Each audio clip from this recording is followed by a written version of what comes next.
اچانک ایک بہت بڑا چیل آ کے میرے ساتھ اس نے فلائنگ شروع کر دی. سارے جو ہے وہ خبردار کرنے کی کوشش کرتے رہے تھے اور میں اتنے قریب تھا کہ مجھے اس کی آنکھیں نظر آ رہی تھیں. اب میں ڈس اورینٹ ہو گیا. سڈنلی قائد اعظم یونیورسٹی میرے آگے ہے, کبھی پہاڑ میرے آگے. مجھے لگا کہ یار میں بہت کم عمر میں اس دنیا سے جا رہا ہوں, نہ کہ کسی پرندے کے آنکھوں میں آپ کھو جائیں. آئی واز اسٹون کولڈ اور میں بالکل بے ہوش ہو چکا تھا. سلام اینڈ ہیلو ایوری ون. میرا نام ہے وجاہت ملک اور میں آپ کو اپنے شو آوارہ گرد کی ڈائری میں خوش آمدید کہتا ہوں. آج کا قصہ جو ہے وہ میرا آسمان سے گرنے کے بارے میں ہے. یہ 2000 کی بات ہے جب میں نے اسلام آباد میں پیراگلائڈنگ شروع کی. ہمارا کورس تھا, اس میں تھا, عادل کالیال تھا, ٹونی اور جیف 2 امریکنز تھے جو کہ اسلام آباد میں ڈاکٹرز تھے اور WHO میں کام کرتے تھے. اور ہمارے جو انسٹرکٹر تھے وہ تھے جی اپنا اختر حسین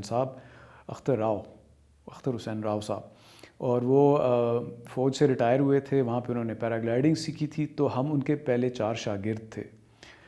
خیر ہم نے پیراگلائڈنگ شروع کی. پہلے چھوٹی چھوٹی سلوپ سے ٹیک آف کیا, لینڈ کیا. اس کے بعد ہم نے بڑے پہاڑوں کا رخ کیا. ہم جاتے تھے خانپور میں, اور یہ قائد اعظم یونیورسٹی کے پیچھے رملی کا پہاڑ ہے, وہاں سے ہم فلائی کرتے تھے. اچھا, جن لوگوں کو پیراگلائڈنگ کے بارے میں نہیں پتہ ان کو میں بتا دوں کہ یہ ایک ونگ ہوتا ہے اوبلونگ قسم کا, پیراشوٹ کی طرح, اور اس کے نیچے لائنز ہوتی ہیں اور نیچے ایک ہارنس ہوتی ہے. آپ ہارنس میں بیٹھتے ہیں, ہارنس پہنتے ہیں, کسی بھی پہاڑ کے ٹاپ پہ جاتے ہیں, وہاں پہ آپ بھاگتے ہیں, ٹیک آف کرتے ہیں اینڈ یو فلائی. آپ ہوا میں اڑنا شروع کر دیتے ہیں. اور اگر آپ زیادہ دیر ہوا میں رہنا چاہیں تو آپ یا رج سورنگ کرتے ہیں یا تھرملنگ کرتے ہیں. اور رج سورنگ کا مطلب یہ ہے کہ جب ویلی میں سے ہوا آتی ہے, یہ فار انسٹنس ماؤنٹین ریج ہے, اس کے ساتھ ٹکراتی ہے اور اٹھتی ہے, تو جہاں پہ ہوا اٹھ رہی ہوتی ہے وہاں پہ آپ زیادہ دیر تک فلائی کر سکتے ہیں. اب یہی ہوا جو ہے وہ اٹھ کے تو پہاڑ کی لی سائڈ پہ, پچھلی سائڈ پہ جب گرتی ہے تو وہاں پہ روٹرز بنتے ہیں. آپ کو لی سائڈ پہ نہیں جانا چاہیے, آپ کو رج سورنگ میں صرف رج کے اوپر فلائی کرنا چاہیے. آپ کو یہ بتا دوں تاکہ آپ کو بعد میں یہ قصہ سمجھنے میں تھوڑی آسانی ہو. خیر ہم نے رملی سے ٹیک آف کیا. میرا ٹیک آف آخر میں تھا. میں نے جب ٹیک آف کیا تو میں نے سوچا کہ تھوڑی رج سورنگ کر لی جائے. تو نیچے رملی کا گاؤں ہے جہاں پہ لینڈنگ زون تھا, اور اس طرف ایک رج تھی جہاں پہ مجھے اچھی خاصی ہوا ملنا شروع ہو گئی, اور میں اس کے اوپر آئی اسٹارٹیڈ فلائنگ رج سورنگ. اب مجھے بہت مزہ آ رہا تھا کہ میں پہلی دفعہ ایک رج پہ سور کر رہا تھا, اور I was able to stay in the air for a longer time. میں ڈسینڈ نہیں کر رہا تھا.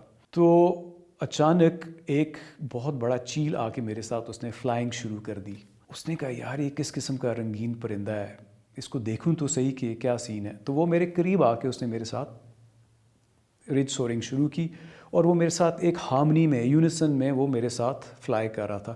سو میں رج کے اس طرف آتا تھا, یوں چکر لگا کے اوپر سے, تو وہ میرے ساتھ ساتھ فلائی کر رہا تھا. اور میں اتنے قریب تھا کہ مجھے اس کی آنکھیں نظر آ رہی تھیں. And I was very fascinated. مجھے ایک عجیب سی فیلنگ ہو رہی تھی کہ کمال ہے, اتنا بڑا پرندہ اور میں اس کے ساتھ ہوا میں اڑ رہا ہوں. خیر جب ہم یہ فلائی کر رہے تھے تو نیچے لینڈنگ زون پہ جو باقی دوست تیار تھے وہ مجھے دیکھ رہے تھے کہ میں اوپر اس پرندے کے ساتھ اڑ رہا ہوں. اور کیونکہ میں زیادہ الرٹ نہیں تھا, میں زیادہ توجہ اس پرندے کو دے رہا تھا اور اپنی فلائنگ پہ زیادہ توجہ نہیں دے رہا تھا, تو ہوا یہ کہ میں آہستہ آہستہ پہاڑ کی لی سائڈ میں نے جانا شروع کیا اور میں لو ہوتا گیا.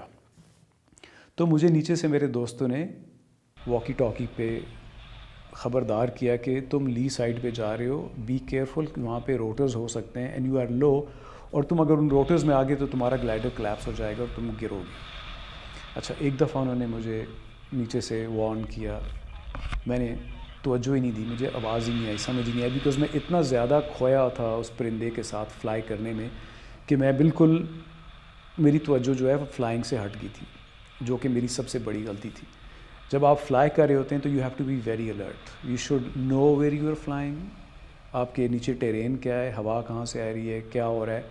اگر آپ توجہ نہیں دیں گے تو پھر آپ کے ساتھ وہی ہوگا جو میرے ساتھ ایونچولی ہوا. خیر میں تھوڑی دیر تو فلائی کرتا رہا, اور نیچے سے مجھے سارے جو ہے وہ خبردار کرنے کی کوشش کرتے رہے تھے, but I was not paying attention. اور آخر وہی ہوا, بیکاز میں نیچے تھا کافی اور میں لی سائڈ پہ چلا گیا, تو ایک بہت بڑا مجھے روٹر پڑا, ہوا کا تھپیڑا, میرا گلائڈر کلیپس ہوا. اور یہ اس زمانے میں 2006 میں گلائڈرز کی ٹیکنالوجی بھی اتنی اچھی نہیں تھی، یہ ذرا پرانے گلائڈرز تھے، جو ہارنس میں نے پہنی ہوئی تھی وہ بھی اتنی کوئی امیزنگ نہیں تھی. تو میرا جب گلائڈر کلیپس ہوا تو اس کے بعد دیر واز نو ریکورس، میں کچھ نہیں کر سکتا تھا، کیونکہ اگر آپ کا گلائڈر تھوڑا بہت کلیپس ہو تو آپ اس کو کھول سکتے ہیں، لیکن اگر وہ کافی بڑا اے سیمیٹریکل کلیپس ہو تو پھر وہ ایک اسپن میں چلا جاتا ہے. تو وہی ہوا، دا گلائڈر وینٹ انٹو اے اسپن. اب میں ڈس اورینٹ ہو گیا، سڈنلی قائد اعظم یونیورسٹی میرے آگے ہے، کبھی پہاڑ میرے آگے، اور میں گھومتا ہوا کوئی 300 فٹ کی بلندی سے نیچے گر رہا تھا. پرندہ تو اڑ گیا، کیونکہ پرندوں کا تو کام ہی اڑنا ہے، انسان کا کام اڑنا تو ہے نہیں، ہم تو سپرفیشل طریقے سے ونگز باندھ کے اڑتے ہیں. So when I was falling, جب میں 300 فٹ کی بلندی سے نیچے کی طرف گرنا میں نے شروع کیا تو میں نے ریئلائز کیا کہ اب تو میرا کام ہو گیا ہے، اور مجھے لگا کہ اب میں I am going to die, because بہت ہائٹ تھی اور میں نیچے بالکل تیزی سے آ رہا تھا. اور اس وقت مجھے بہت ایک عجیب سی اداسی محسوس ہوئی. مجھے لگا کہ یار میں بہت کم عمر میں اس دنیا سے جا رہا ہوں، بیکاز مجھے لگ رہا تھا کہ اب میری موت واقع ہو جائے گی، کیونکہ میں جتنی ہائٹ سے نیچے گر رہا تھا اور جس سپیڈ سے گر رہا تھا دیر واز نو چانس کہ میری بچت ہو جاتی. لیکن جیسے میں زمین کے کافی قریب آ گیا، مے بی اراؤنڈ 100 فیٹ، تو مجھے تھوڑا سا حوصلہ ہوا کہ شاید میں بچ جاؤں گا، میں برے طریقے سے زخمی ہوں گا لیکن مروں گا نہیں. تو تھوڑی سی میرے اندر ایک امید کی کرن پیدا ہوئی. اور پھر جب میں زمین سے کوئی میرے حال میں 20-25 فٹ کی بلندی پہ تھا تو میرا جو ہے آٹومیٹکلی میرا جو باڈی سسٹم وہ شٹ ڈاؤن کر گیا اور میں بے ہوش ہو گیا. I was unconscious, I could not remember the impact. مجھے پھر کوئی نہیں پتا کہ کیا ہوا آگے، زمین پہ میں کیسے آ کے لگا، کیا ہوا، کچھ نہیں یاد. آئی واز اسٹون کولڈ اور میں بالکل بے ہوش ہو چکا تھا. نیچے جب میرے دوستوں نے یہ قصہ دیکھا تو وہ پاگلوں کی طرح بھاگے مجھے ریکور کرنے کے لیے. اب رملی گاؤں میں جہاں پہ لینڈنگ زون تھا، جہاں پہ یہ لوگ کھڑے تھے، وہاں سے میرے خیال میں کوئی 10-15 منٹ کی ڈرائیو تھی اوپر پہاڑ کی طرف، اور پھر ایک پوائنٹ پہ آپ کو گاڑی سے اتر کے تو نیچے اترنا پڑنا تھا اور پھر پہاڑ پہ چڑھنا تھا تاکہ آپ مجھے پہنچ سکیں، بیکاز میں ایک ایسی جگہ پہ گرا تھا جو کہ کافی مشکل تھی. تو خیر فرمان اور سجاد شاہ کا ایک ڈرائیور تھا بولا، they came to my rescue. اور فرمان احمد جو میرا دوست ہے وہ ایک بہت ہی تگڑا آدمی ہے، is a very strong man, because وہ کراٹے چیمپئن ہے، اس نے کوئی 3 دفعہ کنزیکٹیولی سیف گیمز جیتی ہوئی ہیں. سو از اے سپر ڈوپر کراٹے مین. فرمان کو اور پولے کو نیچے لینڈنگ زون سے مجھ تک پہنچنے میں کوئی 1.5-2 گھنٹے لگ گئے. اور مجھے ابھی بھی یاد ہے جب فرمان میرے قریب آیا تو میں اس طرح لیٹا ہوا تھا اور he was standing against the sun, سورج اس کے پیچھے تھا. تو مجھے سمجھ نہیں آئی کہ میں کہاں پہ ہوں بلکہ میں نے فرمان کو کہا بھی کہ میں کہاں ہوں اور یہ کیا ہو رہا ہے، میں اسی دنیا میں ہوں یا کوئی اور دنیا ہے یہ. خیر، اور میں نے ساتھ ہی اٹھنے کی کوشش کی تو اس وقت میں نے ریئلائز کیا کہ میں نیچے ہاتھ رکھ کے اوپر اٹھ نہیں پا رہا، اور میرا یہ جو بازو ہے وہ بالکل 2 ٹکڑے ہوا ہوا ہے. پھر سب سے جو بڑی پریشانی اس وقت مجھے یہ بھی ہوئی کہ کیا میں اٹھنے کے قابل بھی ہوں، کیا میری ریڑھ کی ہڈی جو ہے وہ سلامت ہے، کیونکہ پیراگلائڈنگ میں اکثر ایکسیڈنٹس ہوتے ہیں جن میں لوگوں کی ریڑھ کی ہڈی ٹوٹ جاتی ہے اور وہ ساری عمر کے لیے معذور ہو جاتے ہیں. تو میں بہت اس وقت پریشان تھا، and I was very worried about my spinal cord.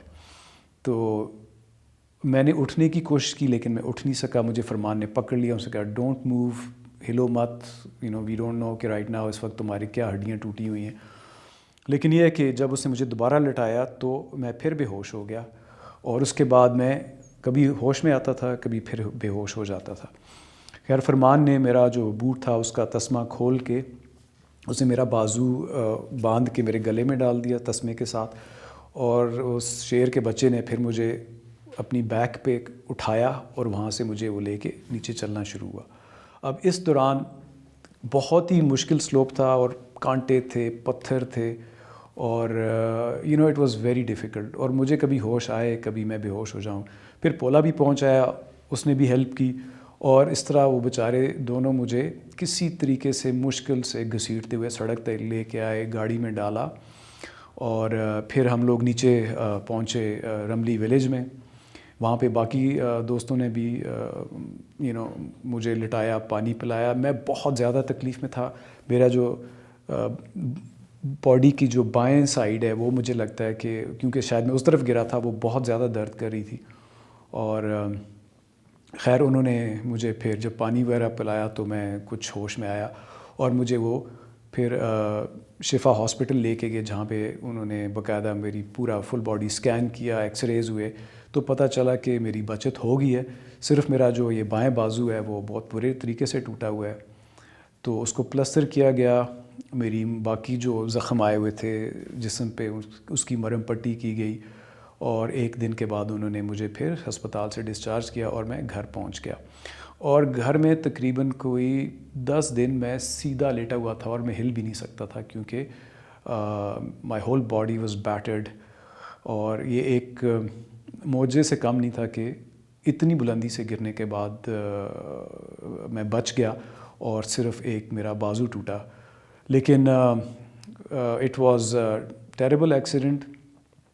Us accident سے میں نے کافی سبق بھی سیکھے. سب سے امپورٹنٹ سبق یہ تھا کہ جب آپ ہوا میں اڑ رہے ہوں تو you have to be alert, اور آپ کی ساری توجہ آپ کی فلائنگ کے اوپر ہونی چاہیے, نہ کہ کسی پرندے کے آنکھوں میں آپ کھو جائیں. But it was beautiful that moment of flying with that bird was no doubt ایک بہت ہی انوکھا اور یونیک ایکسپیرئنس تھا. لیکن اس کے بعد جو ہوا وہ بھی کافی انوکھا اور یونیک ایکسپیرئنس تھا. لیکن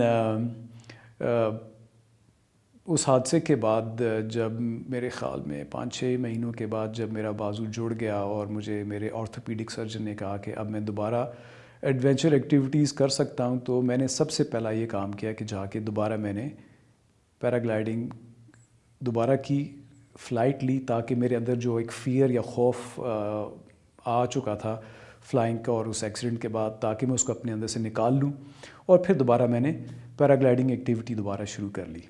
تو یہ تھی آج کی کہانی. بہت شکریہ.